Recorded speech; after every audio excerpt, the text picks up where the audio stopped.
Welcome everybody. Good morning, good afternoon, or good evening, depending on whereabouts in the world you are. My name's Trevor Burnard. I'm the third director of the Wilberforce Institute, the first and our founding director, being someone who we're going to be talking a lot about today, Professor David Richardson. I'm going to say something be very quick in introducing this webinar, which we're very excited to do. This is the third summer webinar, although it's not quite summer here. It's a beautiful summer day in Hull anyway, and it's something we've been doing for a couple of years now. It proved very popular to take a book or an issue and have brief commentaries by a panel of experts, and we have a very distinguished panel of experts today on a subject which is important within historical slavery. I'll introduce the panelists very briefly as they appear, but just to mention that we do welcome questions. There are two ways to have questions. One is to go to the right-hand side of your screen, look at the chat of the questions and chat functions, and to type a question there, and then I will present that to the panel at the conclusion of the presentations. Alternatively, you can mention that you'd like to talk, present the question in person, and we'll provide a way of doing that. But without further ado, I'd like now to move over to talk to Professor Robin Pearson, Professor of Economic History at the University of Hull, and at the Hull Business School, a long-time colleague of David, a collaborator in many ways, and most recently in 2019 in an article in Journal of Economic History on ensuring the transatlantic slave trade.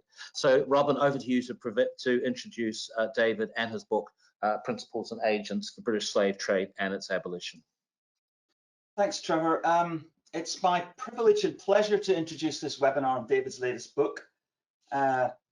I'm most grateful to be given this opportunity by Trevor and his colleagues at WISE, and just to say a little bit about David both as a scholar and as a friend. I hope this doesn't sound too much like one of those brief talks that are given at retirement dinners, because David actually has long retired, but as you can see from the book, he's still very active. So neither would a retirement speech would not be appropriate in either sense. I've known David for over 35 years. I joined the Economic History Department in Hull as a temporary lecturer back in 1985, and I was very lucky to join a department that was full of top scholars, really at the forefront of their fields. And within the department, there was a triad. I'm not sure if that's the right word for it, but a triad of three economic historians: the late Donald Woodward, who was an early modern specialist; Mike Turner, who I think may be present today, who's a leading agrarian historian; and of course David, who was already well established as a world-renowned expert on the transatlantic slave trade. And the three of them formed I found a very close-knit and convivial and extraordinarily productive group, regularly meeting up in each other's rooms for coffee to discuss their own research, or to discuss the latest issue of the Economic History Review or the Journal of Economic History, and to bounce ideas off each other, and occasionally to plan trips to Headingley for a test match, accompanied by lots of drinks. My own views of the nature and value of genuinely open and reciprocal collaboration were very much shaped by this early experience of interacting with David and his colleagues, and I've kind of valued those experiences right through to the present day. David's career, of course, has been stellar, starting with his early work on the slave trade, on slave prices rather, and the profitability and productivity of the trade, and then moving forward to landmark achievements, notably, I'm sure pretty much everybody will be familiar with this, the transatlantic slave trade database that was launched in 2000. He also co-founded and acted as the first director of the Wilberforce Institute for the Study of Slavery and Emancipation in 2006. And slightly more recently, he co-authored with David Eltis the award-winning Atlas of the Transatlantic Slave Trade in 2010. And His research has really been characterized by pioneering forensic research, forensic work in merchants' records, allied with the application of theory to help improve our understanding of historical trends. So he's applied theories of social capital, trust, networking, rent-seeking, principal agent theory, just to name a few, drawn from a wide range of social science disciplines, not just economics. And as his latest book demonstrates, he's now extended that range of theoretical usages, if you like, to cultural theory as well. So that was very interesting for me to read that. In the preface of his book, David graciously acknowledges the contributions to his work of his many collaborators and co-authors over the years. So I thought this was my big opportunity to acknowledge the virtues of David as a collaborator. And these virtues include his generosity, his kindness, his enthusiasm, his openness to ideas and willingness to explore new directions, and of course his erudition and encyclopedic knowledge of the records of the slave trade. Pretty much anyone who's encountered David and who's engaged with him in conversation about the slave trade, or indeed many other aspects of economic history, will immediately realize that they're in the presence of a major intellect and expert. His ability to talk at a high scholarly level without notes, or at most an index card or two, I was never quite sure how he did it in undergraduate lectures. These skills were also widely appreciated by students at Hull, who commonly regarded him while he was working here as one of the best and most popular lecturers they ever had. So just to conclude then, I've enjoyed immensely being in David's company and collaborating with him at various times over the years. I've seldom departed his company without taking away some new idea or some new research proposal to mull over. I've also enjoyed reading his latest book. Congratulations, David, before the others get stuck into you. But I'm now happy to leave it to scholars, hand it over to scholars who are far more expert than me to conduct the rest of this webinar. So enjoy, everybody. Thank you. Thank you very much, Robin. What we'll do now is that all the panelists will mute and take themselves off camera for a while, but we'll now turn over to David to summarise his book, or to give whatever comments he'd like for today. David. Thank you very much, Trevor, and thank you very much, Robin, for those very kind remarks and reminding me in a roundabout way actually how old I am. But that's you know, we've known each other 35 years, and I was already about 15, 20 years into the department when I first met you.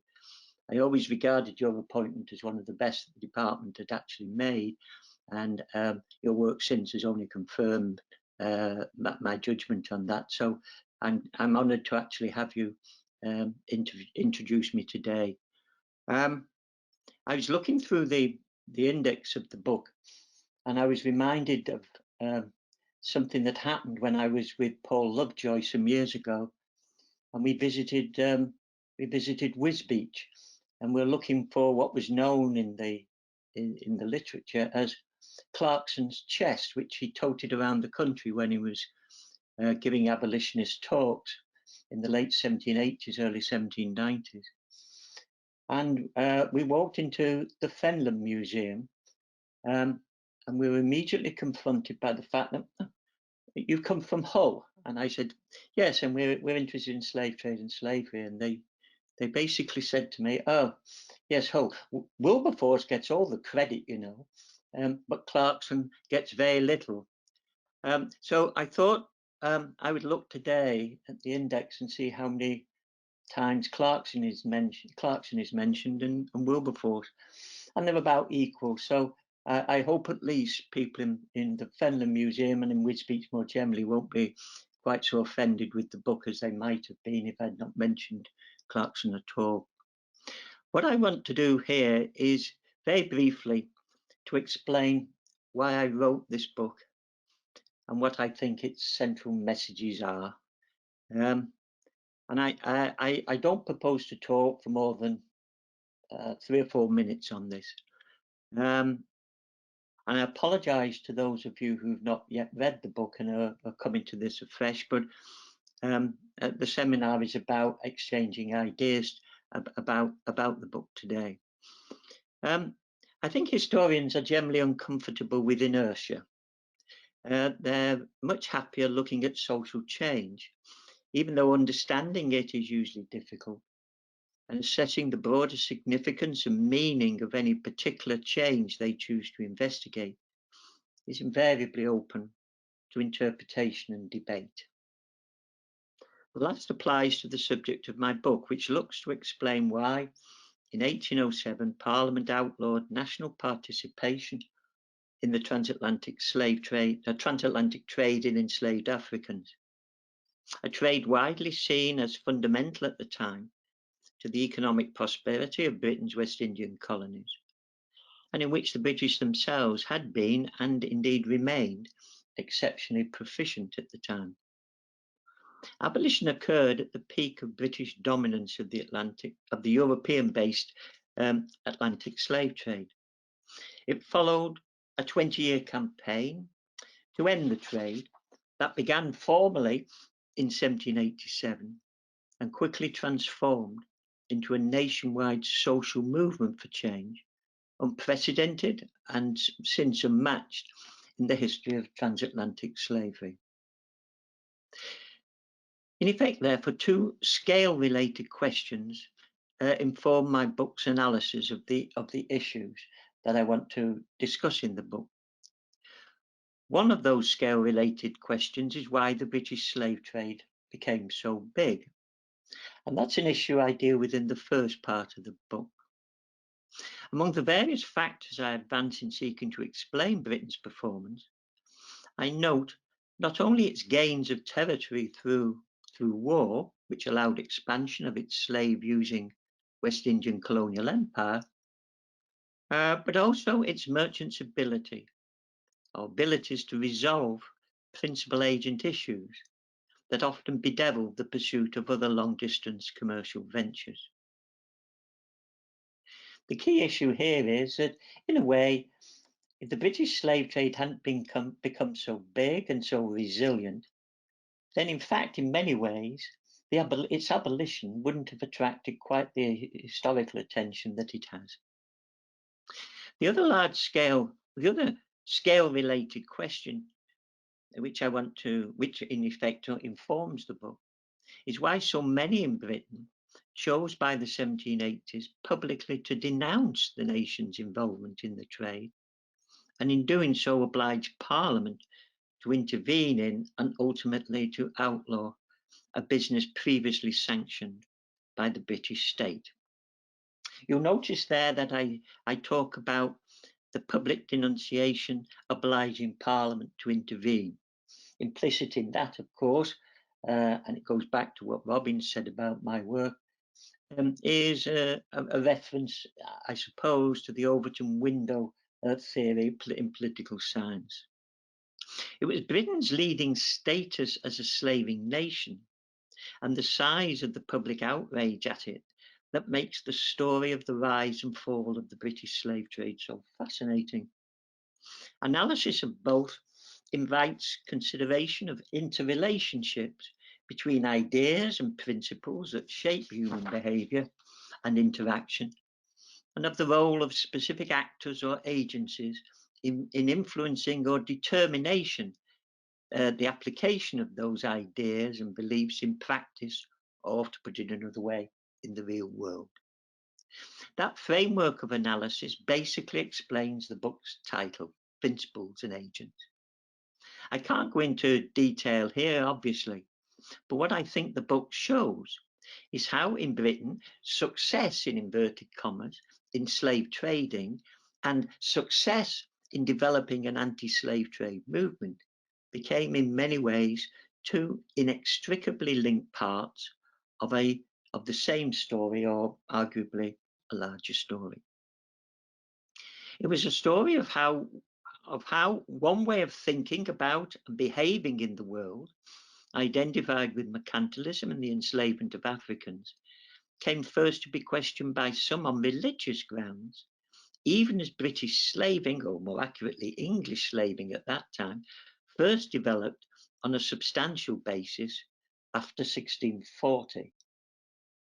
It's one of the ironies, I think, and I touch on it at one or two points obliquely in the book. It's an irony, of course, that the British found their slave trading regime at the very moment when they're fighting a war, a civil war at home, over the issue of Stuart tyranny and the rights of the individual. In the following century, as the book shows, the trade was subject to wider challenges on ethical, humanitarian, and even economic grounds in various forms of literature and publication. And by 1776, if not earlier, visions of worlds without slaves were being articulated in some of the philosophical works of the time.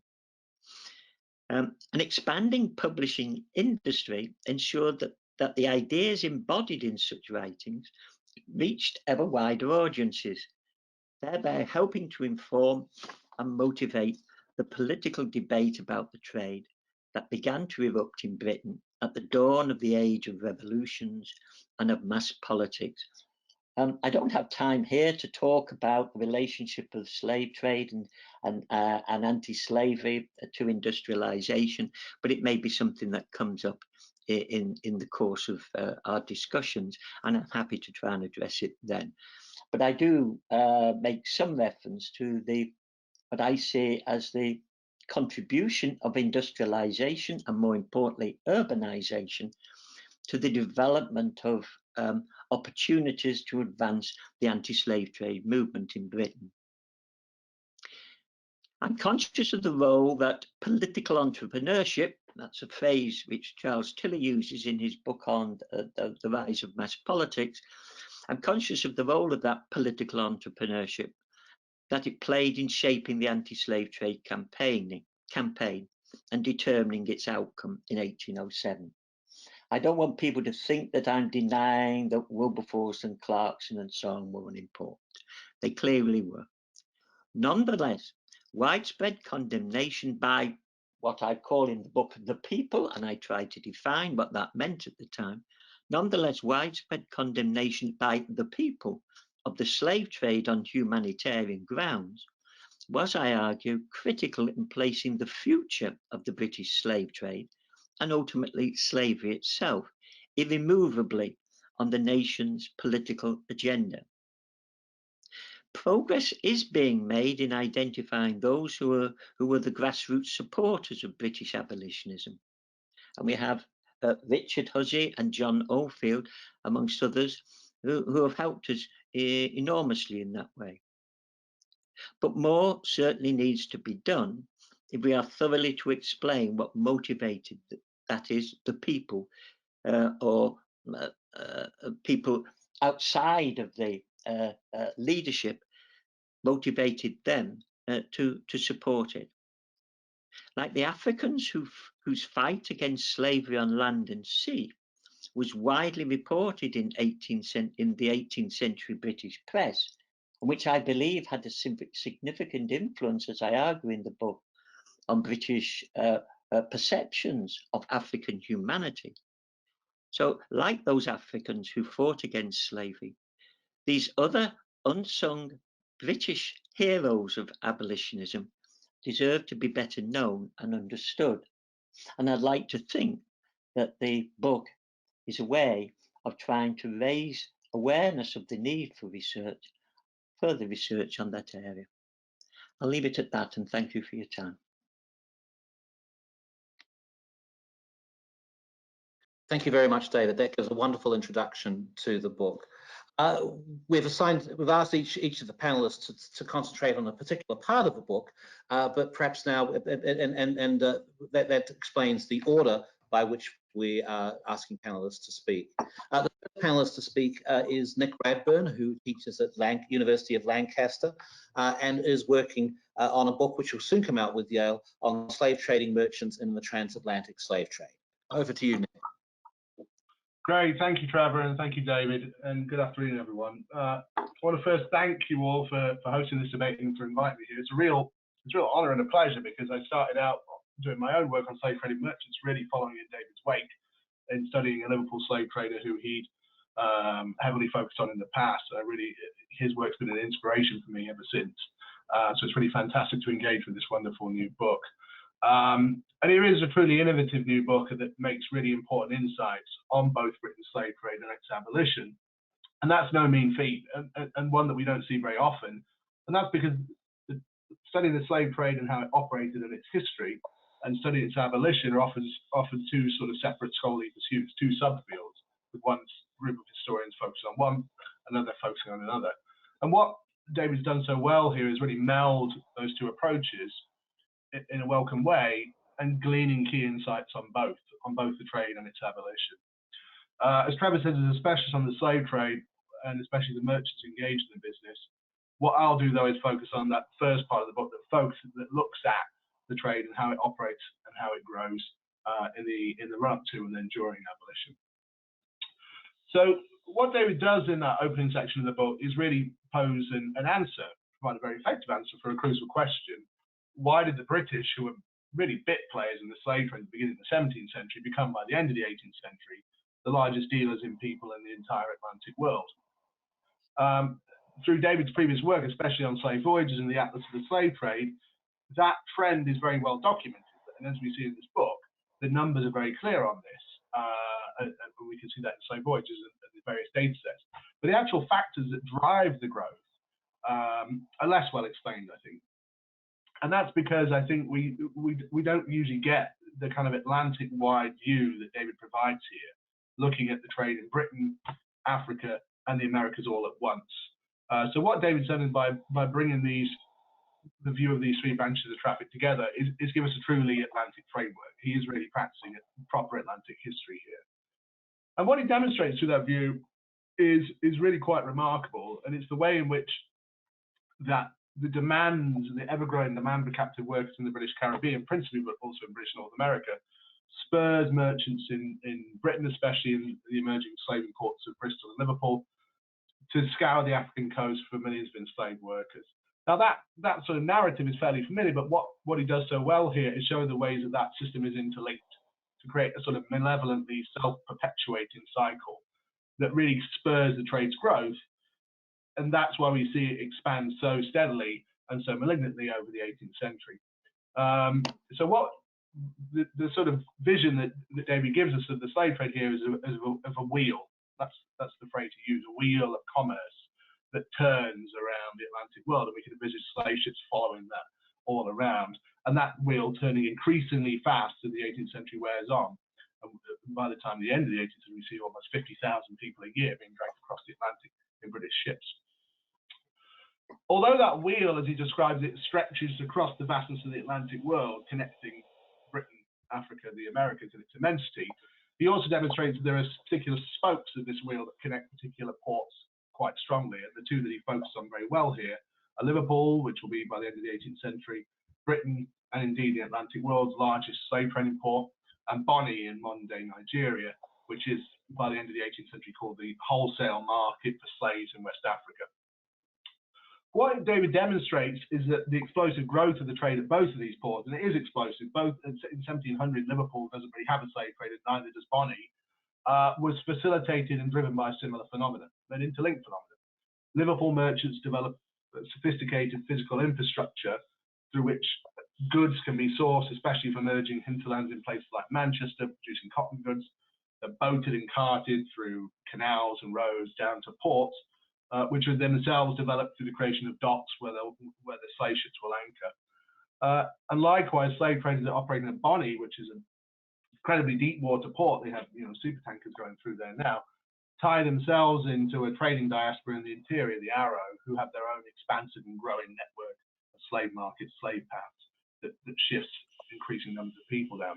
So it's the interlocking of those two phenomena and that two sets of infrastructure via slave ships, which obviously connect to them, creates a mutually reinforcing cycle. The growth of the slave trade in Bonny drives the expansion of Liverpool's business and vice versa.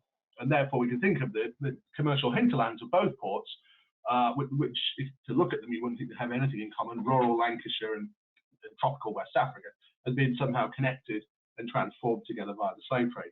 A really, really insightful analysis. If the slave trade resembled an Atlantic-wide wheel, then it was, as he also shows us, greased by credit. Slaver merchants in Britain load their ships with cargoes which are purchased on credit from manufacturers.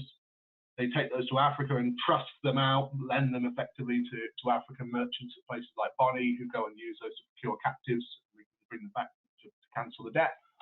And those enslaved people are then carried to the Americas and sold to American planters on credit too.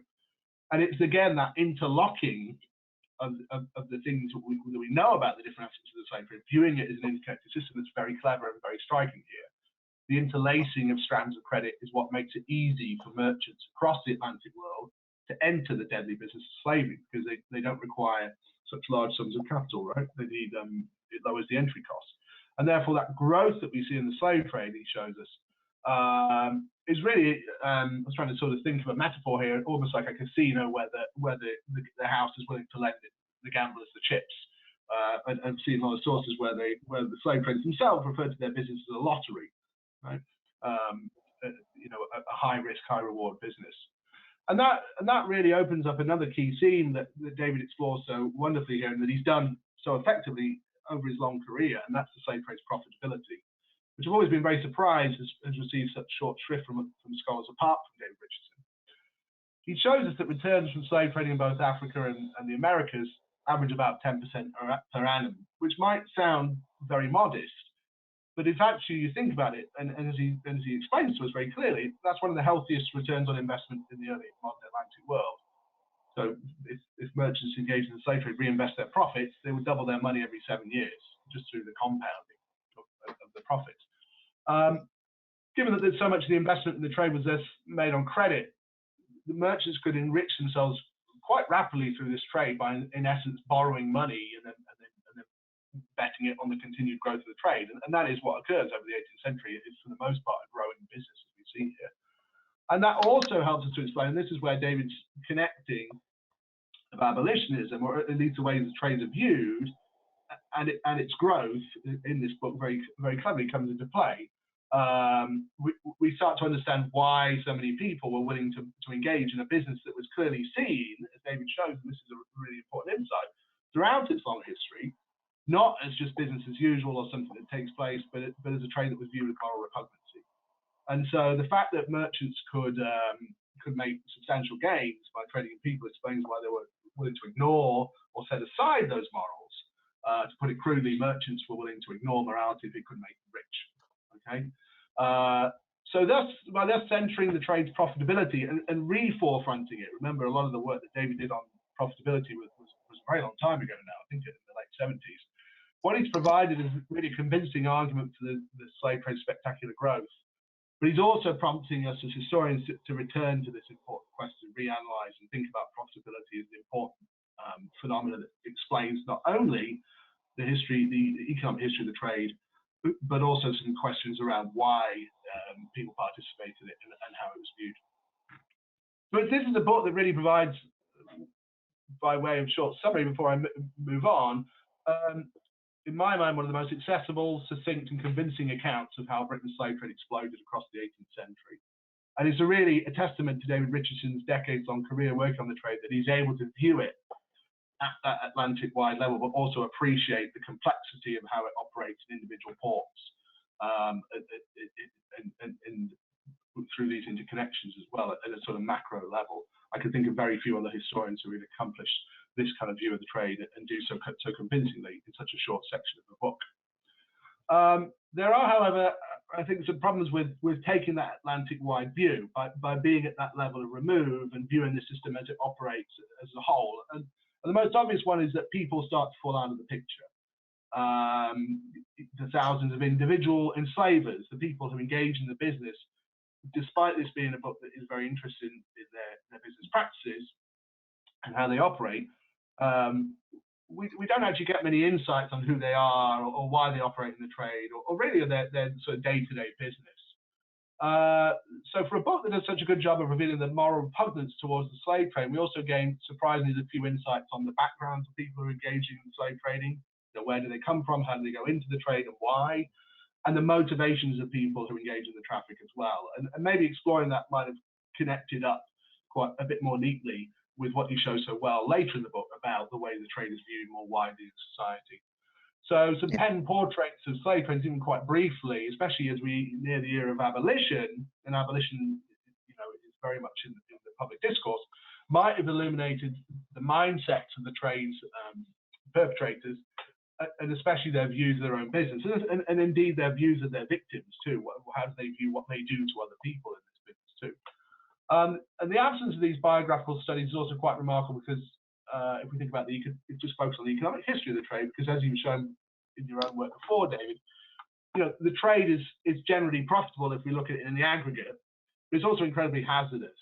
So great returns basically come with great risks attached to them. And so we see a lot of investors in the trade crash out of the business into bankruptcy, and their dreams of a sort of slaving fortune come cratering down, especially during frequent downturns. So exploring the divergent career trajectories of people invested in the trade, I think would have emphasized the trade's precarity as well as its malignant vitality, and the latter you do very, very well here. And also emphasize that the growth of Britain's slave trade isn't a straight line, of course. There are many moments where it ebbs and flows up and down, even though the trend line is generally up. The second issue around people is one I'm sure that my other panelists will perhaps talk about too, and that's there isn't a great deal of focus on enslaved people here, which I can understand why when you want to take that Atlantic-wide view, but it's particularly remarkable given the amount of work that's happened recently that has sort of tried to shift our focus onto the lived realities of the slave trade. You do an excellent job of illustrating where in Africa people come from, where they go to the Americas, what they're doing once they reach the Americas, but we don't really get much of an insight of the Middle Passage experience of what happens along the way. So even if it was a brief sort of delving into describing the process of enslavement, the Middle Passage, the experience of people, maybe focusing on a particular person, perhaps the most well-known of all, Equiano, it might give readers, especially those not well-versed in the history of slave trade, quite a clear sense of what is the brutal realities that sits behind this big wheel of commerce. What does it mean that this thing turns for the people who are trapped aboard the vessels, moved along these slaving routes in Africa, taken to the plantations in the Americas? Again, if we center enslaved people, it might have also helped bolster some of the points you make about the trade's economic history. As you describe, captive Africans are sold in the Americas principally for bills of exchange, and that's a key mechanism, as you've argued with your work with Robert Pearson, for moving the trade around. And that's because those bills of exchange are taken back to Britain and used to purchase trading cargoes, which are then going out to Africa to be exchanged for more slaves. But that sophisticated mechanism, which, as you've shown before, is the lifeblood of the slave trade by the late 18th century, only functions if slave-produced sugar continues to flow back to Britain to finance the bills. So really, what moves this wheel round, this sort of vast wheel that as you so aptly described, is the Herculean forced labor of hundreds of thousands of enslaved people in the Americas. And that point could perhaps be made just a little more explicitly, and therefore centered enslaved people in this system that you described so well. These issues aside, I want to commend you on producing such a masterful and timely new account of the rise of Britain's slave trade in the Atlantic world. I think it's a book that will prompt scholars to look more closely at the slave trade's economic history and the ways in which that history clearly spurs, as my other panelists will show, the trade's eventual abolition. So thank you. Thank you very much, Nick. That was wonderful. And we now turn to Professor Christopher Brown at Columbia University. Chris has a huge range of achievements in this field to his name, but he's perhaps one of the things which is particularly important in regard to David's work today is that he's author of the hugely significant Moral Capital: Foundations of British Abolitionism. So Chris, we welcome you here to the Wilberforce Institute and look forward to hearing your commentary. Thank you. Thank you so much, Trevor. And it's just wonderful to be here remotely, though it is. I've been looking forward to this session. I just want to say at the outset, I have been an eager and enthusiastic consumer of David Richardson's scholarship from my very first days of sort of entering into this field. I don't know that I've read every single page that he has written, but I have certainly tried. And so it's really a pleasure to be a part of this program. This is such a rich and full book. Its efficiency disguises how much is in it. I have been asked to talk about, I guess what's the second part of the book, about opinions. And I have a lot to say about it. I'm going to say I have a lot of opinions. And I want to try to confine myself, since I only have 10 minutes, to 5 points. The first is let's say an observation. The second is a bit of praise. The third is a question or series of questions. The fourth is a bit of skepticism. And the fifth, if I have time, is a bit of a reply. So first the observation. When I looked at the table of contents of this book, and then as I read through it, I was put in the mind of a book that does not get read much anymore, now nearly 50 years old, which is Roger Anstey's The Atlantic Slave Trade and British Abolition. I think it's been just about 50 years since a major scholar in this field who's really done the hard work in the archives has written a history that is both de-slave trade and anti-slavery at once. As Nick Radburn just said a few moments ago, those subjects are usually held separately. And so it's an extraordinary achievement, really, to have brought those two subjects together. And in many ways, this book follows some of the model that book laid out, which is to say an opening section, third of the book that deals with the slave trade, and then a big middle section that deals with opinion and sentiment and the beginnings of anti-slavery movements, and then a final stage that deals with the sort of the political history of abolition. And if the balance is not exactly the same, it really it does sort of follow that. And I've, for all of the limits of that book, I've always thought that it was very valuable. In some ways overlooked, in part because it appeared the same year as David Davis's The Problem of Slavery in the Age of Revolution, and just a couple of years before Seymour Drescher's Econicide. And those books together really directed attention to the relationship between anti-slavery and capitalism. And David does have some important things to say here about industrialization, and about the way that may have figured in the public dimensions of anti-slavery. But it's refreshing, in fact, to have a narrative here that does retrieve some of the best of what Anstey did in that book many years ago, but with all of the most recent updated scholarship consolidated, digested, baked in, and interpreted in David's very special way.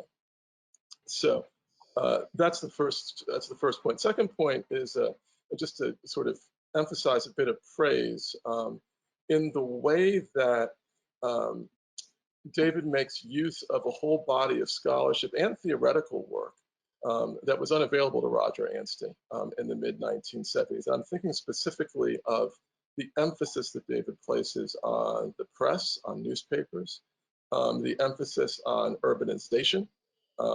Borsay's work on the urban renaissance had not been published in the 1970s. And then also on popular politics, which, from John Brewer to Kathleen Wilson to Seymour Drescher's work to the work that John Oldfield has done, which now we know to be such an important part of the movement, but which Anstey had kind of underreported. I had not thought of David as principally a historian of anti-slavery and abolition.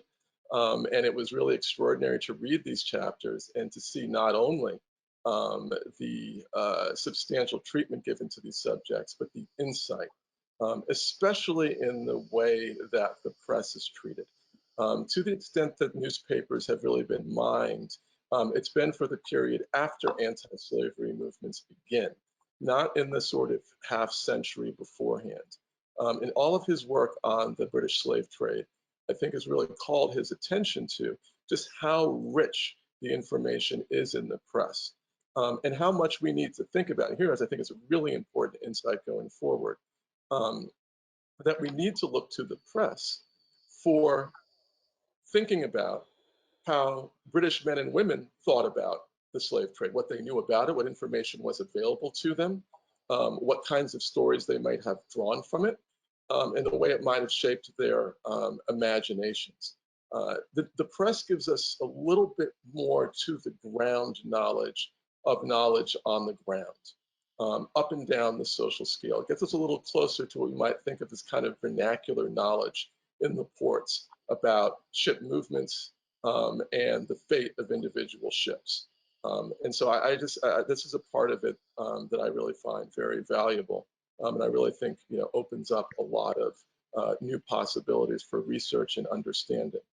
I also think it raises some difficult methodological issues because David suggests that the stories of those voyages could stir the imagination, make people aware of the resistance to slaving and humanize Africans.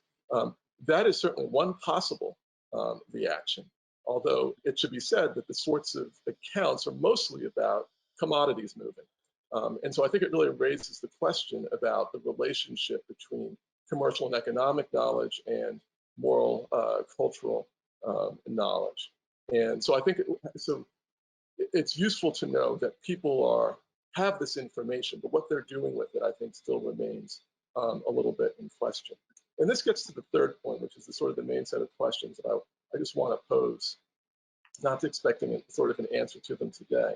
And it's a genuine question, because it's one that I've struggled with as well.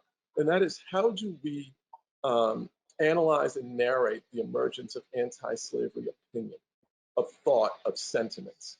And to put it crudely, there are basically two models. There's a model which is a kind of a diffusionist, evolutionist model, where ideas gestate and grow over time, so that by the era of the abolition movement, there's been a kind of a cultural learning process of discovering the problems of slavery and the slave trade. And of course, David Davis made that case most clearly and most influential in his very first book, The Problem of Slavery in Western Culture.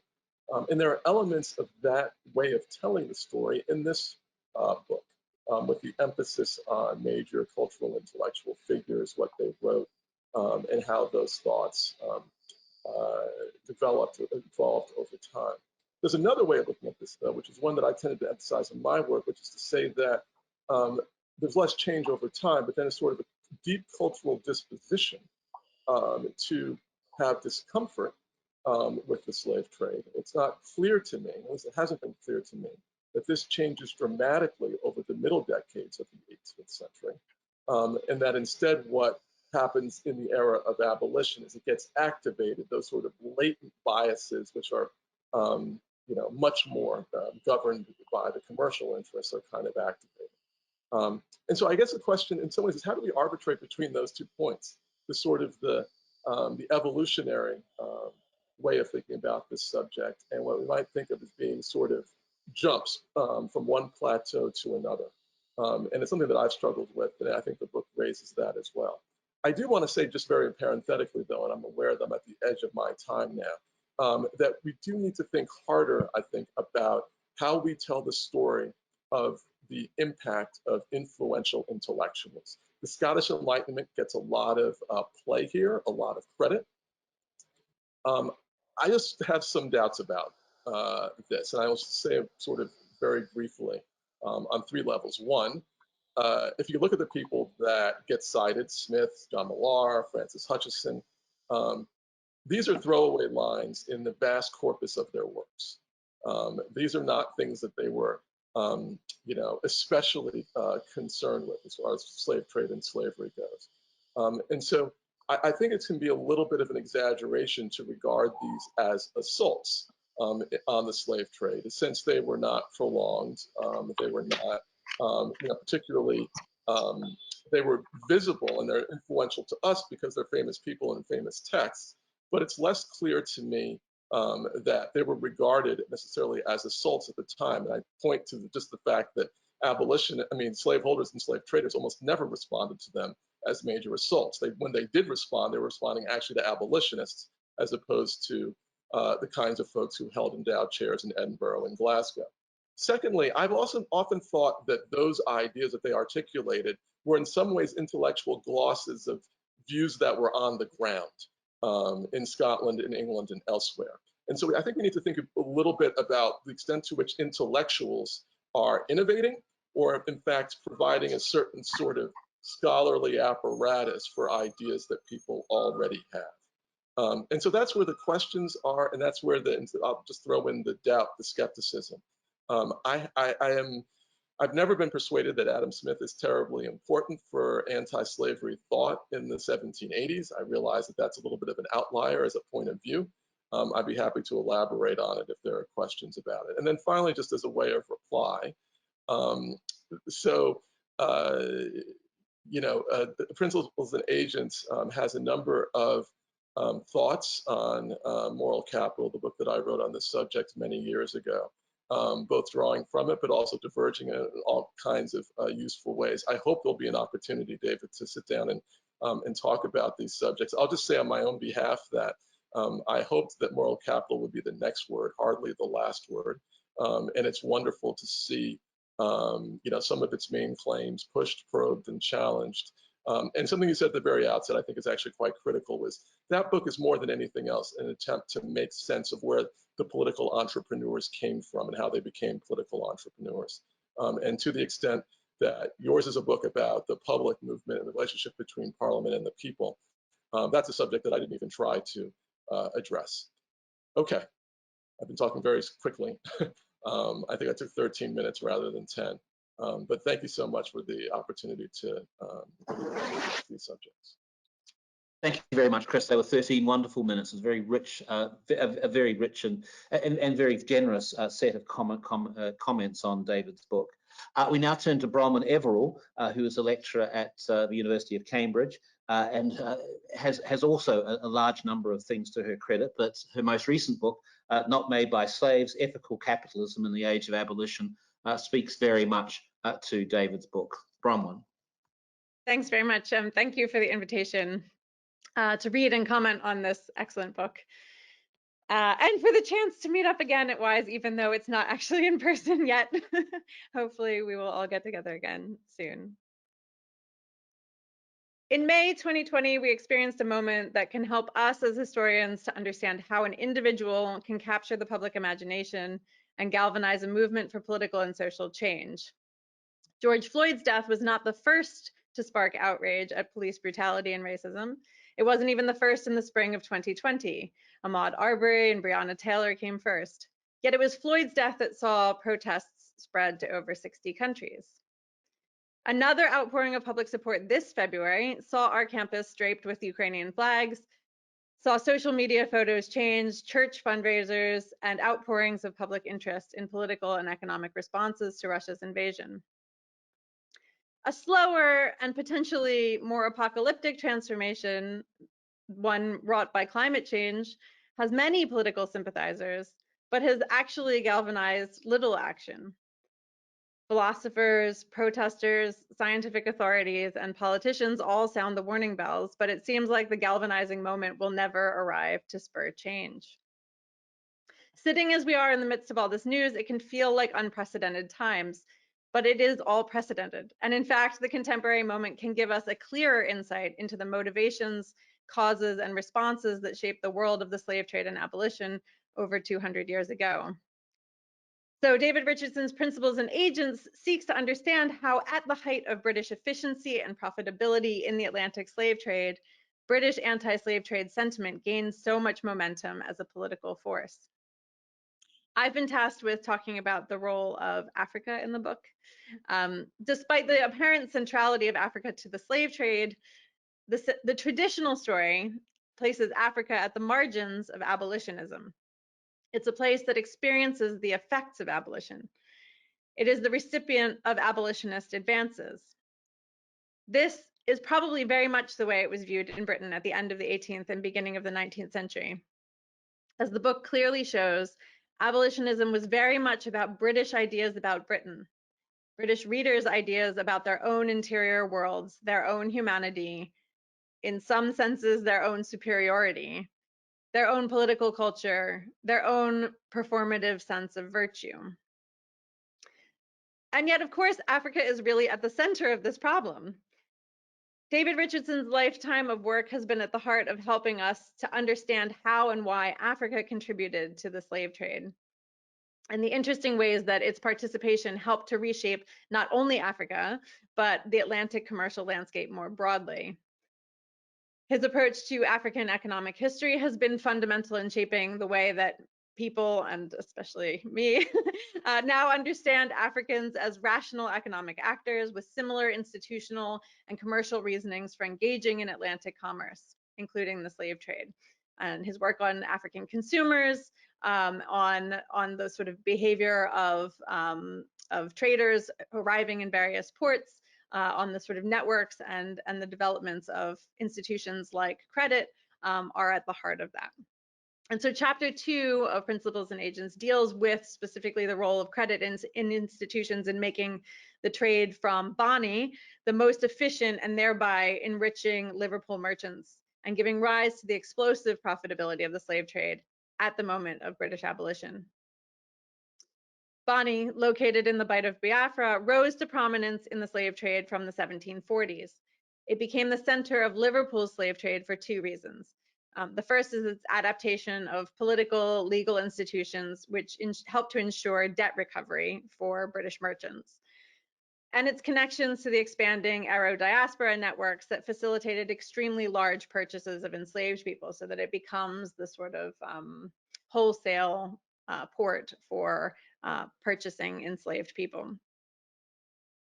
But Bonny was an important and successful player in the Atlantic slave trade for another reason. As David writes, quote, risks of ships being cut off at the coast or experiencing shipboard slave revolts were not evenly distributed across trading venues in Africa. The ability to trade slaves efficiently at Bonny was a political and economic choice in part made by the political and economic elites of Bonny. Political and economic elites in other parts of Atlantic Africa made different choices. Choices reflected in the reputations that those places gained as unfavorable for slave traders. And obviously this does change over time, but there are, David cites the Windward Coast as being sort of having a bad reputation at various points. As Richardson writes, there's a mounting evidence of internal resistance within Africa to the activities of indigenous enslavers who sought to profit from supplying domestic and export markets.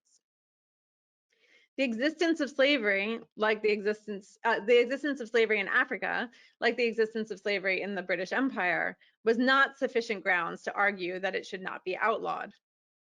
As John Thornton has argued for Angola, the legality and the profitability of slavery was not sufficient, morally or philosophically, to preclude the existence of a debate over the Atlantic trade.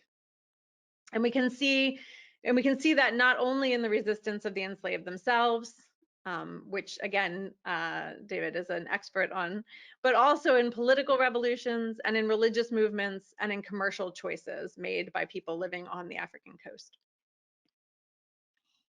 So how and why did places in Africa reject the chance to make money at the rates that Bonny did? Why did some people pressure their leaders to abandon the slave trade through political and economic protest? And what led general discomfort to tip over into active resistance? And these are the same kinds of questions that Chris Brown was just alluding to. To link it back to our modern moment, why does George Floyd become a flashpoint? What is the difference between Russian military action in, for instance, Syria and Russian military action in Ukraine that causes there to be a different kind of reaction? Why haven't we had a tipping point yet in our climate emergency? Principles and Agents brings together a wide range of sources to show how a zeitgeist emerges. It looks at trends in literature, like Afro-Ben's Orinoco. It looks at emerging philosophical and religious ideas. It looks at popular politics, the crises in America, France, and Ireland at the end of the 18th century, at the influence of reporting on shipboard revolts of enslaved people, which is a really innovative part, I think, of the book. And it looks at wars like Tacky's Revolt and the Haitian Revolution, and at the publication of several crucial memoirs by formerly enslaved African people. While the memoirs and literature work to convey the humanity of African people, The revolts and revolutions conducted by Africans in the Caribbean, in the ships, and also crucially in Africa itself, brought home the political and economic expediency of abolitionism for the politicians of Britain. The book frames this as the agency of victims to resist their condition. As David writes, quote, reports of the brutality and at times sadism adopted against rebels on British ships also provided for some Britons evidence of the corrupting power of slavery for a society widely considered as civilized. Again, it's about the sort of self-perception and the crisis that it causes in that self-perception. Harnessing popular outrage to individual stories, and then linking the popular upswell to a series of international crises. Well, frankly, I think it sounds really familiar and therefore pretty likely. And I think it will be exciting to see how this framing, the framing that that David presents on sort of the relationship between those long-term developments and those flashpoints, how that framing helps to explain the emergence of other abolitionisms, including those most crucially, I think, in Africa. Thanks very much again for the opportunity, and it's really nice to see you all here today. Thank you very much, Bronwell. That raises a whole lot of really interesting questions for us to contemplate. It's now my pleasure to turn over to Dexnell Peters, who is at Oxford and Warwick, but we are very pleased to be able to that he is soon to take up a position at the University of the West Indies at Mona, which is very good for a Caribbean-born historian. Dexnell has a lot of things that he's working on and has worked on in the past, but is particularly interested in work on the greater Southern Caribbean. Dexnell, we look forward to your comments. Great. Thank you very much for having me here today. Eric Williams inspired my career choice, so it's really great to be part of this discussion on a book that so closely engages with the ideas of Williams. My comments focus on the politics of the slave trade section of this book. So I'll take a brief moment just to sort of highlight some of the kind of central aims of this section, which includes 3 chapters focused on different aspects of the politics of British slave trade abolition. The section engages with the meteoric rise of British abolitionism in the late 18th century and the intersection between the abolition movement and mass politics. It answers the question of why the late 18th century popular anti-slave trade movement, which Richardson identifies as particularly unique in Britain at the time, occurred when it did. It later shifts the focus specifically to parliamentary politics of slave trade abolition and broader international affairs, including the Haitian Revolution. The concluding chapter reflects on the causes and implications of British slave trade abolition through 2 key issues. First, the interplay between arguments linked to national and imperial security and those based on moral principles. And second, to what extent was slave trade abolition a defining ideological moment in Britain's historical relationship with transatlantic slavery? I think the section as a whole poses a set of very interesting questions, which are matched by a set of equally interesting and rich responses. So for the rest of my time, I plan to comment briefly on a few select areas. I was particularly struck by the explanation and why such a large influx of people were drawn into the anti-slave trade movement. For one, a strong case for the significant impact of industrialization and urbanization on the mass support received by the anti-slave trade movement.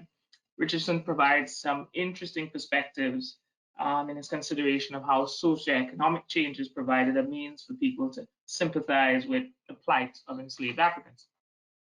I felt this section also provided a comprehensive analysis of the ways that leaders of the anti-slave trade campaign helped to shape national public opinion, especially through the use of print, special engagement with newspapers, and inspiring collective action and mass petitioning. And of course, we get some important context on the increased use of petitioning, the rise of anti-slavery petitions in late 18th century Britain. I think that the anti-slave trade movement provides one of the most significant examples of an increased use of mass petitioning. I'll just zone in on petitioning for a moment in the Revolutionary era. But my sense is that there was a shift in the frequency and nature of petitions across the Atlantic world from the late 18th century. And so I felt that sort of situating this increased use of petitioning in a wider Atlantic context could be an interesting next step in considering late 18th century anti-slave trade petitions to Parliament. For one thing, we have these series of wars which led to transfers of colonies from one European power to the other. After the 7 Years' War, for example, the British acquired quite a number of new Caribbean territories, mostly from the French. And as Hannah Weiss Mueller explains, those who thereby became new subjects had then to negotiate their status within the British realm. And one of the main ways that they did this was through petitions. So political upheaval associated with the revolutions of the era, anti-slavery sentiment, and changes in political culture, metropolitan as well as colonial societies, later combined to inspire a rise in petitioning. Colonial councils and legislative assemblies made use of petitions to metropolitan officials to seek their attention to important colonial matters. In the British Caribbean, more colonial assemblies appointed agents to represent their views to the British government and Parliament.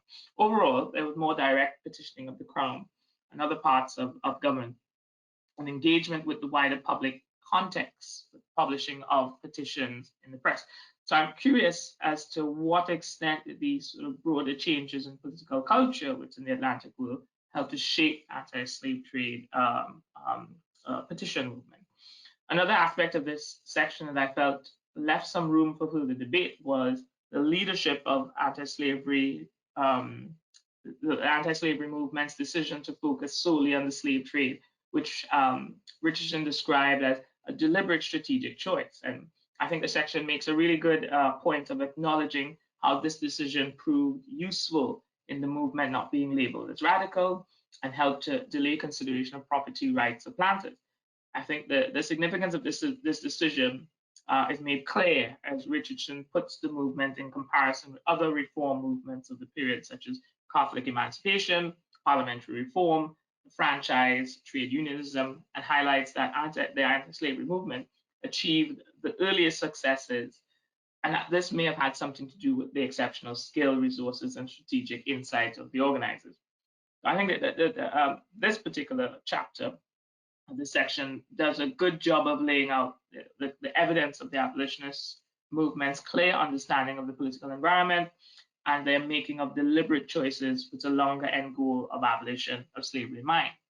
However, I did also wonder to what extent did the movement's early decisions get entangled with a growing emphasis on the amelioration of slavery in the late 18th century, and particularly from a group of so-called enlightened planters in the kind described by historian Justin Roberts as seeking to promote a more humanitarian management of enslaved persons. While these issues are not ignored in the book, for example, in chapter 9, there's a consideration of efforts to regulate the slave trade that found some support among allies of the West India interests. And here Richardson notes that abolitionists sought to transcend regulation and focus more on eventual abolition.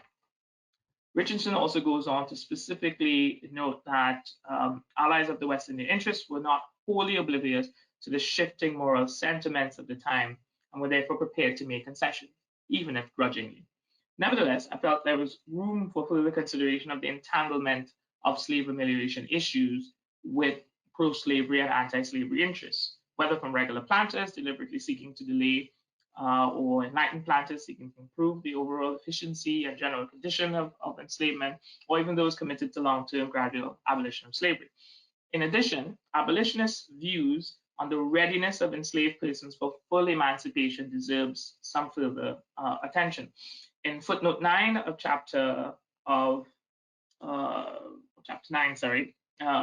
Richardson cites James Ramsey as considering immediate emancipation an indiscreet measure, and that enslaved persons were not yet generally in a state wherein full liberty would be a blessing.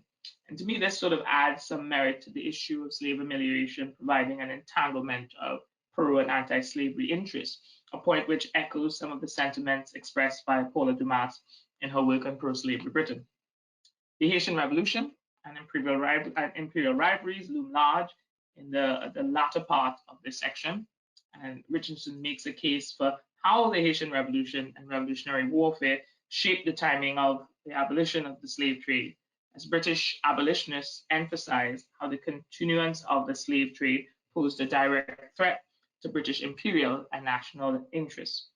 And this is presented as an alternative to Eric Williams' explanation of overproduction and conflict between old and new colonies of the British Caribbean as leading to the timing of the abolition of the slave trade. And while Richardson makes a good case here, I still think that there's sort of room, there still remains a need for more research into the varied perceptions among the West India interests, which Richardson notes did not operate wholly as a united bloc, and especially on the issue of the relationship between the old and new colonies, as Williams raised.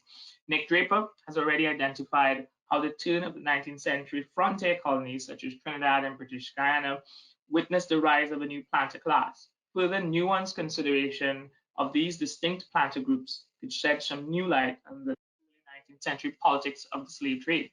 And as Richardson notes, some planters complained of living by treading on the heels of their income, but a full comparison of the range of views between old and new colonies could prove useful.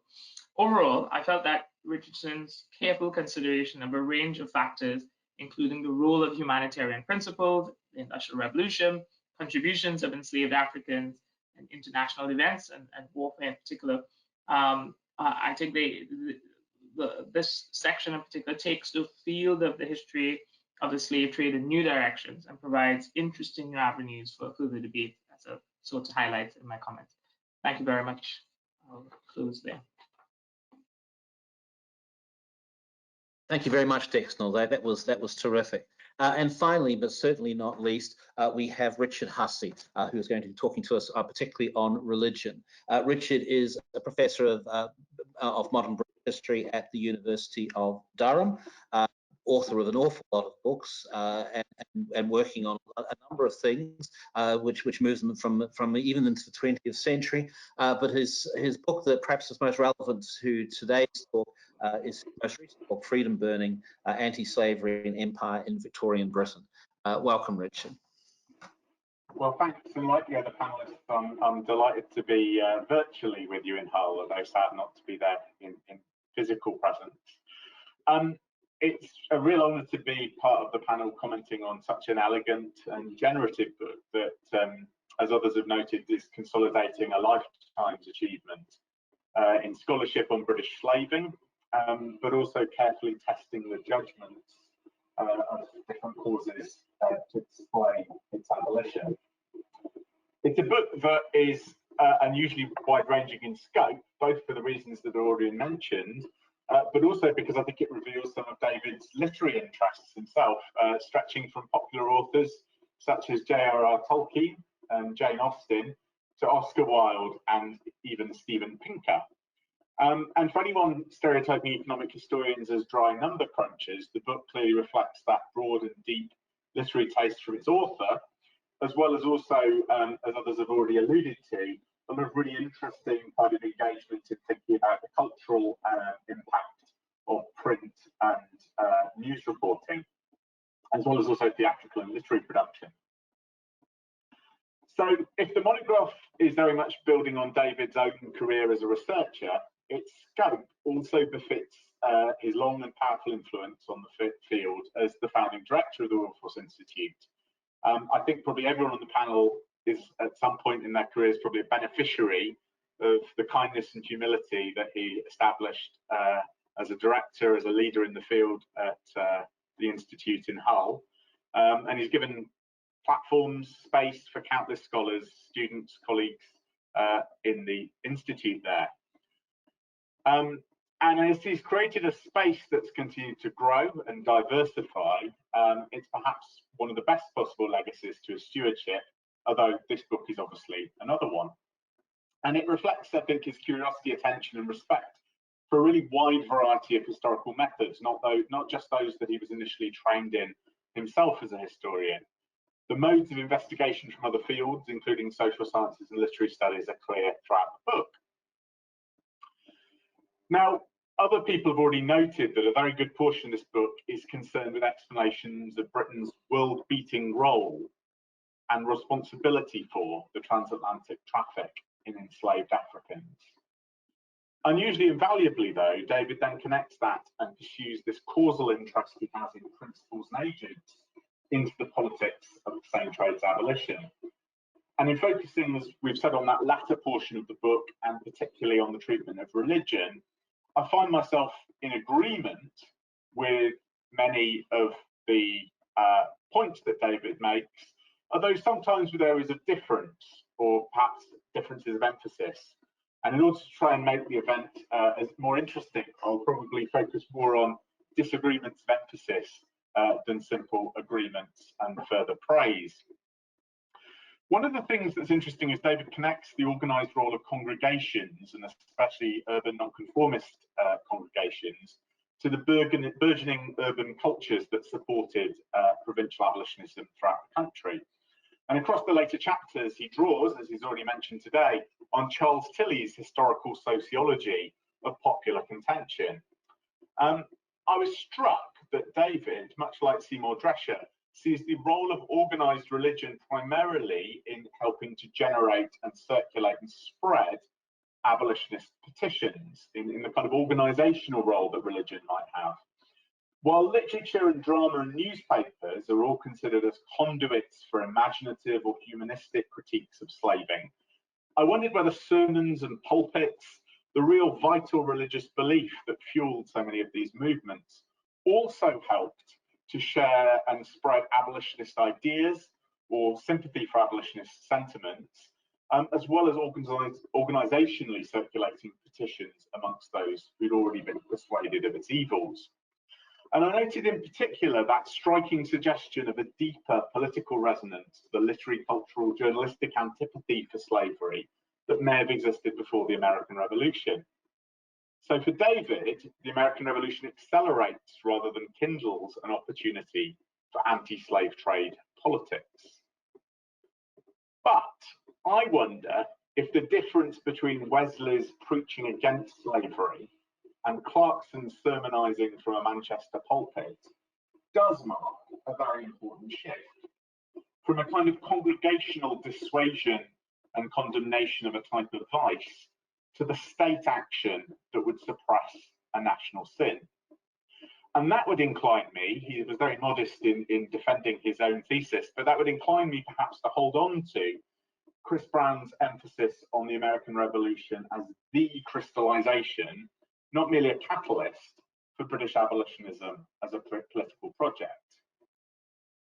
And building on that, I think David's books help me further think about the place of theology as ideology in abolitionism. A chapter, as we've already heard, skillfully blends the kind of doctrinal distaste of Quakers and Wesleyan Methodism with the philosophical policy critiques of the Scottish Enlightenment, discerning a kind of intellectual background that recognised slaving as, quote, contrary to the laws of God. And David acknowledges the, quote, two-way flow of ideas on ethics and economics. And in fact, I suspect that theology provided a far more potent source of vernacular knowledge and authority about the ills of slaving as a national policy than kind of nascent political economy and theories. That's a point where I really agree with what Chris said earlier. Whether it's derived from evangelicals tracing God's direct judgments on nations or Payites following revealed theology, I think there's a kind of trickle-down dissemination into pulpits and religious congregations that would have been abolitionists were able to pick up on and weaponize in really thinking and helping to push how spiritual ideas could have secular implications as they understood the temporal existence on earth to be governed by a divine creator, whether actively or through the clockwork that he'd set in motion. So in other words, I think religion could actually create new meanings, interpretations, ideas in this world, as well as the role that David often gives it in the book as pulling on the consciences of believers to act on a conviction that they had that something was evil and inhuman. So finally, David's book helped me further my thinking about religious ideas and belief and how they might relate to individual and collective action. My interest here in what Bronwyn highlighted as a sort of tipping point question, which comes back to that question of how far the American Revolution is perhaps catalyst or a turning point. Now, in his introduction, David highlights a desire to discern, quote, the balance between ideas and human agency, and which ideas or agencies mattered at crucial junctures. And in the subsequent chapters, David notes religious belief as being a motive force for those individuals whose personal agency could have helped shape events. But in many ways, I think that this relationship between ideas, in which I include religious beliefs, and agency may be also read in David's book as collapsing rather than finding a balance. Insofar as ideas, and usually in this period I would say they're often religious beliefs, but how those ideas shaped the meanings of actions. Hence, as James Stephen would tell his readers, supporting abolitionist campaigns could help avert a national disaster, but even if it didn't, you could console yourself that you discharged your own personal responsibility. Now, I don't mean to suggest for a second that James Stephen is typical of the supporters of abolitionism or even of British Protestantism at this time. But I do think that David's multipolar explanation for abolition could be opened up into a multivalent one, insofar as religion could help identify the perils of Britain's slaving wealth, as well as mobilizing agency to atone for collective or personal sin. And so, you know, the kind of different reasons that someone signed a petition, to pick up on that question that Dexnell raised there, could be multivalent, as well as also being part of a whole set of multipolar causal explanations. But most of all, I hope that what my points have suggested are that David's book offers us a really important generative addition to a formidable literature on the social, political and cultural history of abolitionism, as well as consolidating and extending his own achievements in studying the British business of slaving. I really think that it's an impressive achievement, and I think that we probably all on the panel agree that it's a book that will be deservedly adopted across universities for its success in tackling both of the tasks that David set himself. Thank you.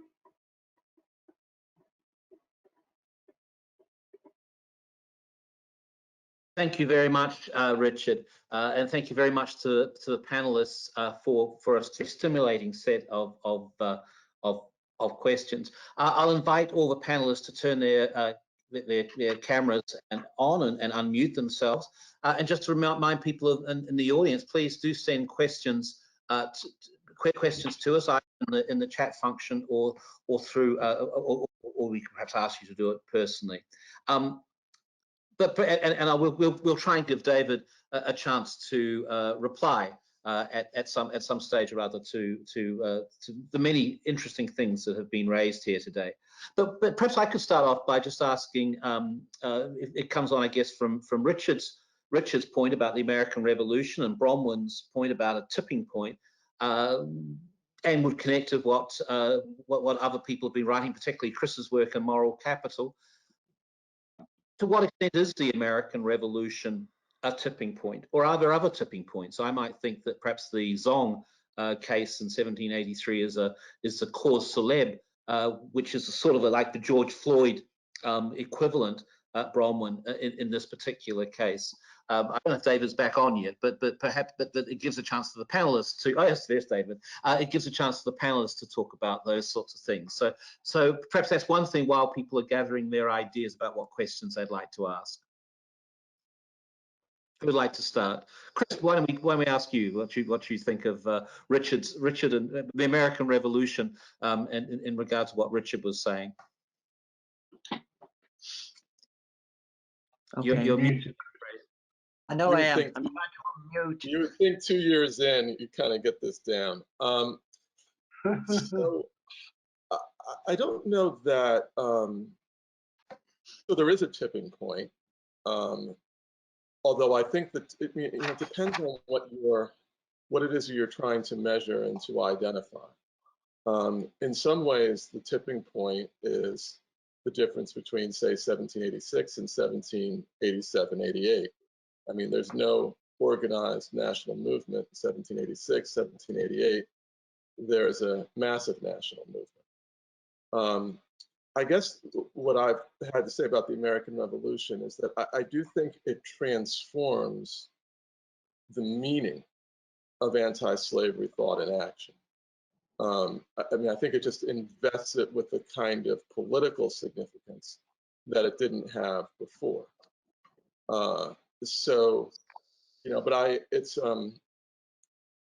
think one of the things that the Principles and Agents shows very well, and it's something that all of us know, is that, you know, when you're talking about a massive social movement and a massive political movement, it's silly to try to identify one cause or one motivation. When you're talking about hundreds of thousands of people, they're all doing things for different reasons.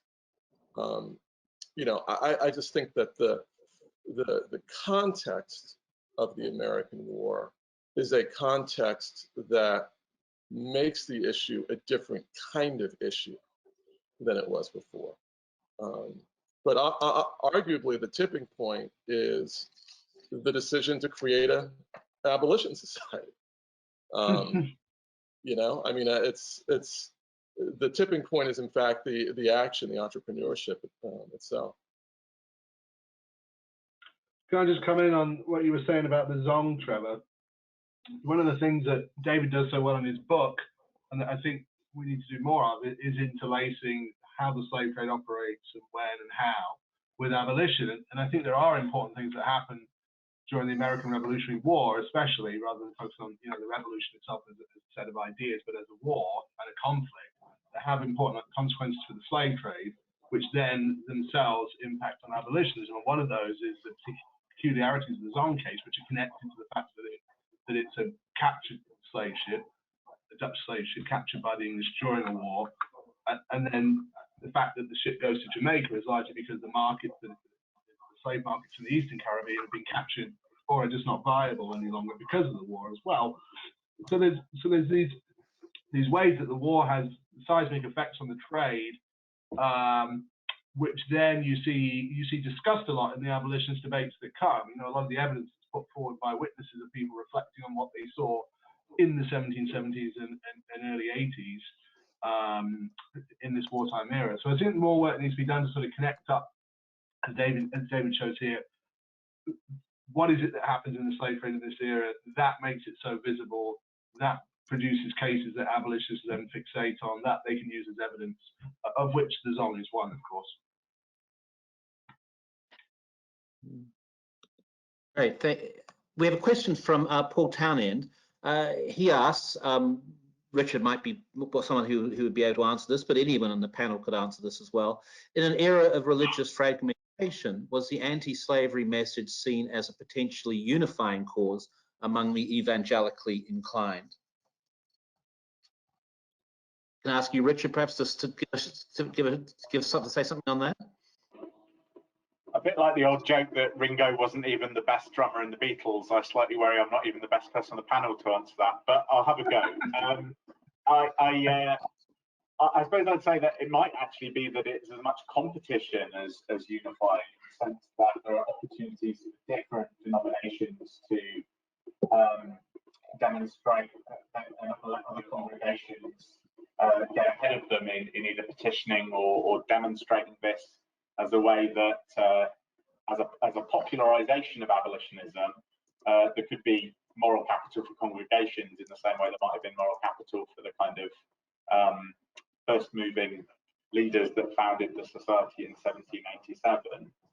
But I definitely do think that there's, I mean, to go to Chris's point about the fact there's lots of different causes, I would say that one of the successes of the abolitionist campaign, and it's kind of there in the fact that the society does bring together Quakers, evangelicals, and sort of unusual folks like Clarkson, as well as and a lot of nonconformist support, is the fact that it can speak in different pitches to different sort of flavors of Christianity, which is still, you know, a kind of big part of many people's lives, and certainly of a lot of social organizations in the period.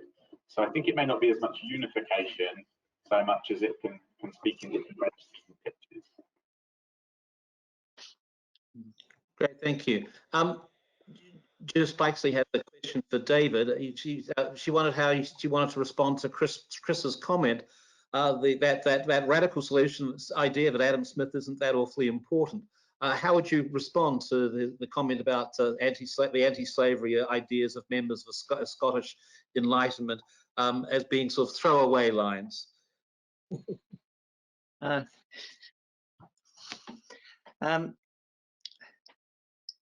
I think there are a couple of things I'd say on that, and I mentioned them. Can you hear me?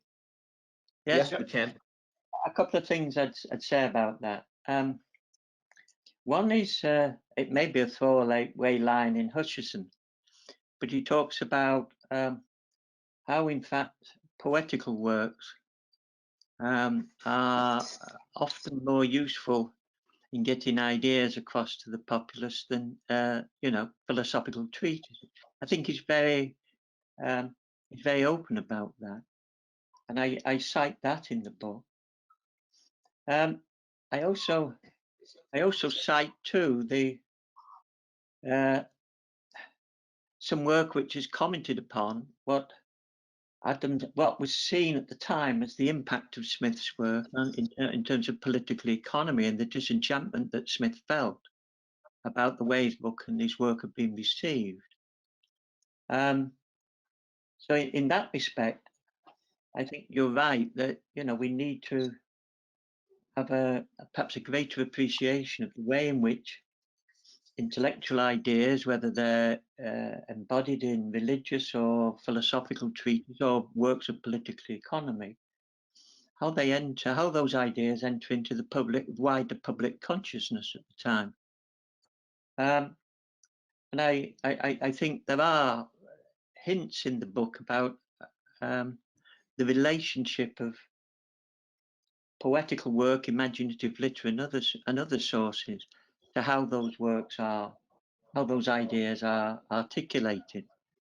I was also struck too by some thoughts on Benjamin Franklin, and of course how he saw the role of newspapers in articulating philosophical ideas and so on in the sort of again I cite that in the book. So what I was trying to do was suggest that there were these currents of philosophical and religious thinking going on, but I was aware, I think, that those currents might not reach or percolate down the social scale as much as one would imagine, and particularly in the context of the growth of the mass petitioning campaign and the motives which drove people to sign up to petitions. And so that was one of the reasons why I was keen to focus upon imaginative literature, newspapers and other sources, because newspapers became vehicles for the dissemination of poetry. They were printing letters from people, printing pieces of poetry that people had written. And some of those contain kernels of ideas which you find in the intellectual discourses which are surrounding slavery. So I sort of tried to present some sort of connections with that. Now, actually, I find some of that the most interesting. There's just one comment, and just finally, because it's a bit rambling, there's one comment that Smith makes in his essay on astronomy, where he talks about the role of the philosopher, and it becomes a title of one of the chapters, the role of philosopher in managing the tumults of imagination in the population. And I suggest there that philosophers weren't just they were students of society. They weren't just like they were just reflecting on society, or like reflecting their own ideas of society. They were actually trying to make sense of what was going on. And I found that, I think, I don't know where it is, it's at the, I think the start of the chapter on tumults of imagination. I quote Smith there. So it does explain one of the reasons why I became fascinated, having seen what Hutchison said and then Smith said. I thought, maybe I should start to have a little bit of a look at the imaginative literature too, and I got into that, and then I became a bit wild at times. So one of the essays I wrote completely different on an essay for a collection in honor of David Elters. I started off that essay with a piece of Roscoe's poetry, and Phil Morgan was in the audience, and he said, "Not much in the lecture, David, but I like the poetry." So that was very mean of Phil. I'll take that. I'll take that. Yeah. I'll leave it at Chris, you wanted to say something? But can I just say something about this notion of tipping points as well? It seems to me that obviously there are a series of tipping points. It seems to me there are obviously a series of them. One of them, of course, is when Pitt and Fox acknowledge the weight of petitions on the table. And that seemed to me to be an important moment. They realise that you just can't ignore this. Something is going on. And they realise there's a change in the public mood. Quite when that change in the public mood comes is another issue. Maybe maybe Chris is right on this, and I've overstated it. But I do think one thing is interesting, which is that Hartley presents his petition in his resolution or motion in 1776, gets nowhere. Within a decade, someone's starting to put motions and petitions into Parliament, and Parliament's taking notice. So something obviously happens between 76 and 87. That seems to, in that period, but precisely what triggers it, whether it's what Nick calls, the problems of the slave trade, the Zong issue and all that, maybe that. But I think Bronwyn's right too. We need to look at the tipping points in these things because they are important.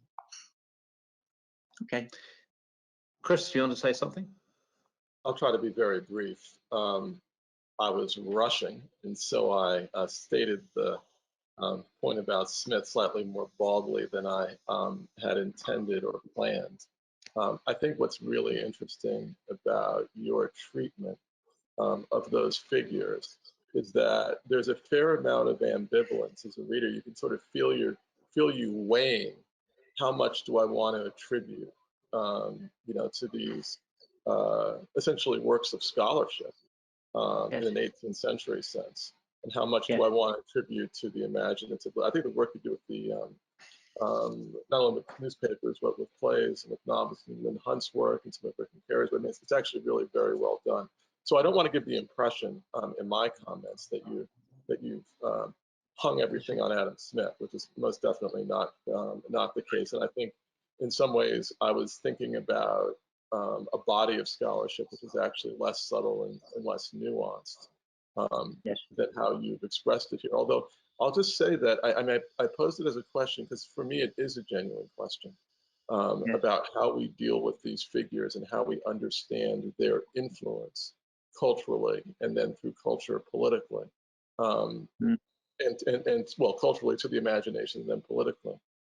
I have been working on a piece for a while that's ended up bringing me back to Montesquieu and the way that some anti-slavery thinkers in Britain, how many of them end up citing Montesquieu's spirit of the laws. And I've always been very dismissive of that kind of essentially citational explanation of anti-slavery, where you sort of point to who's the intellectual who came up with the idea. But I've been freshly impressed in some ways with just how much Montesquieu mattered to them. Whether Montesquieu was inspired them or they just wanted to sound like Montesquieu. There's a lot of ways that might be understood.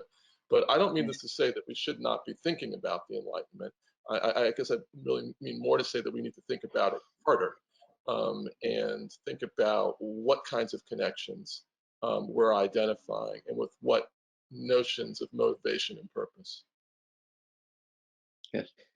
A couple more questions. One is for one from Susan Morgan to Bronwyn, but Dexnell might want to chip in this.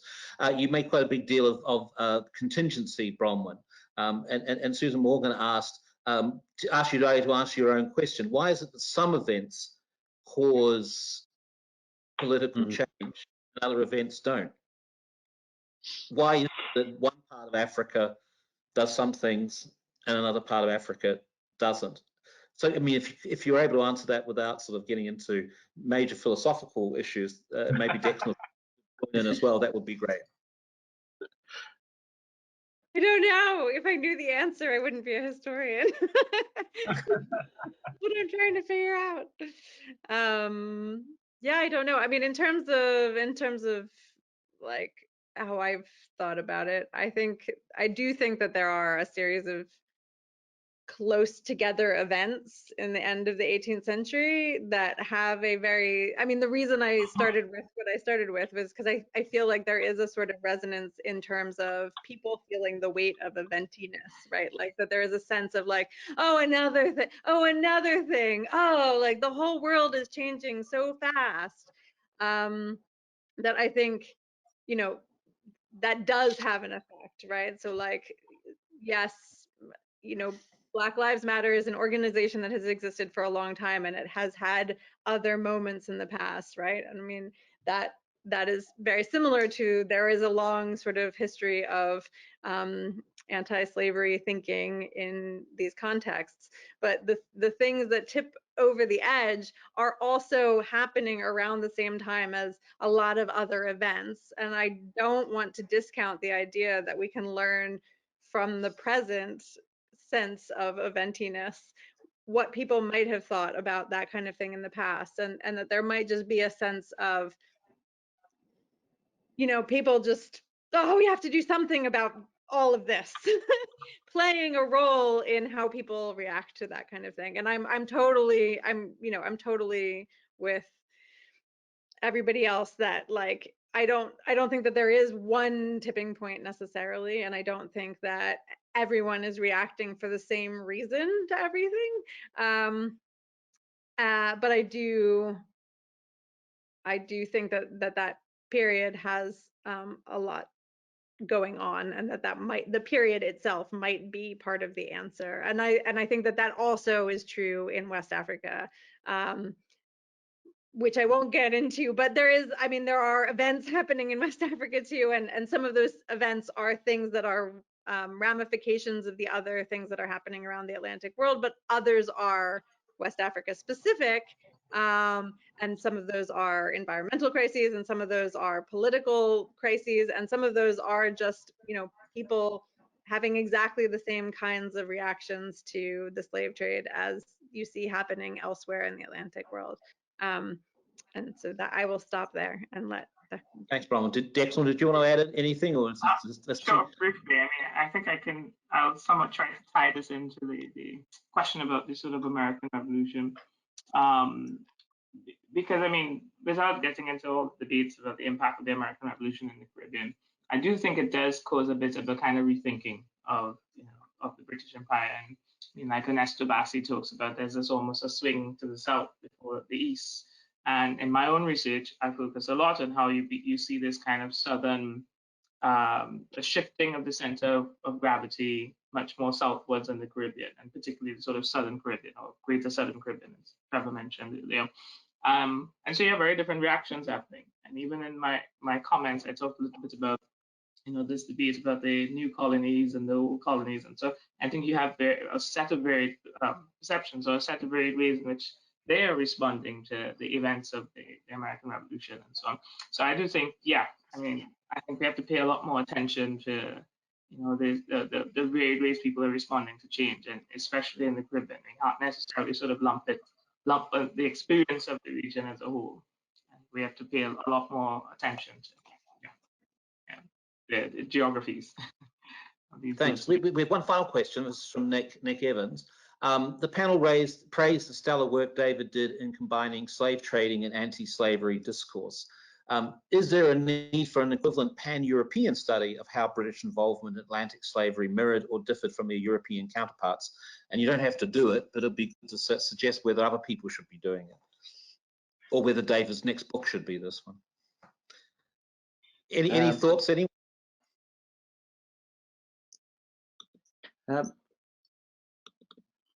I'll talk to Nick privately about that, I think. Right. I think the answer, Nick, therefore must be yes.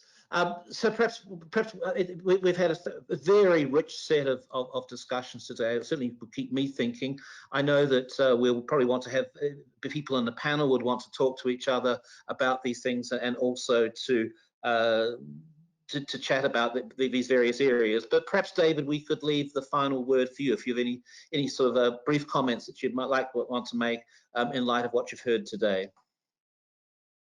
Well, can I begin by thanking all the panelists for their generous comments about my book. It's very gratifying to think that people think well of your work and think that it offers insights into a subject which is very familiar to a large number of us. So I'm very grateful for that. I take on board some of the, in most cases, quite mild criticisms that people have made of the book, and I'm very open to suggestions about where the book is deficient and where, in fact, it could open up new avenues of research, both for me and for other people. Just to pick up a point that Nick raised early on, a subject that is so bloody. The book is a little bit bloodless, where in fact the slave merchants are concerned, and indeed the victims of the slave trade were concerned. I guess although I do mention at one point, as a way of linking the slave trade section with the section on opinions, I talk very briefly about the fear of the slave trader Joseph Kent. And I run through that as a way of linking up the two. But you're right. We do need to know more about the slave merchants, and I'm glad to know that Nick is doing some work on that. I could offer comments on all of the others, but perhaps the best way forward with this would be if you have written comments, or you have comments which you can put on email and send to me, I'd be glad to receive all of those, and I'll respond as I think appropriate to them. And if you don't hear from me having sent me the comments, well, remind me that I offered to comment on your comments. So I do appreciate all the effort and energy and expertise that you put into talking about my book. I appreciate it very much, and thank you for the opportunity for me to listen to you all. Thank you. Well, thank you very much, David, and thank you very much to the panelists today. I think the quality of the comments says something about the quality of the book, and also, as Robin so eloquently put it in his introduction to David, to the long career that David has had. So thank you very much today. We have a couple of extra, before we sign off, we have a couple of extra events just to mention to you. The African Notions of Freedom, a philosophical appraisal, kind of goes very directly to some of the things that we're talking about today, which will be on Thursday, the 16th of June. And also on the 23rd of June, we have in Refugee Week in Hull and at the University of Hull, we have Over the Sea to Safety, Refugees Sea Crossings, which includes a variety of speakers, and also some survivor voices as well. But this just leads me to say thank you very much to Richard, to Chris, to Nick, to Bronwell, to Dexnell, and to Robin, and particularly to celebrate David, to remind you that this book is at all good bookshops, and all sorts of other places as well, and is a crackingly good read, and we very much recommend it to you, as well as all the other works that David has done. So thank you very much to the panel, thank you very much to the audience, and enjoy the lovely spring evening. At least that's what it is in this part of the world. Thank you very much.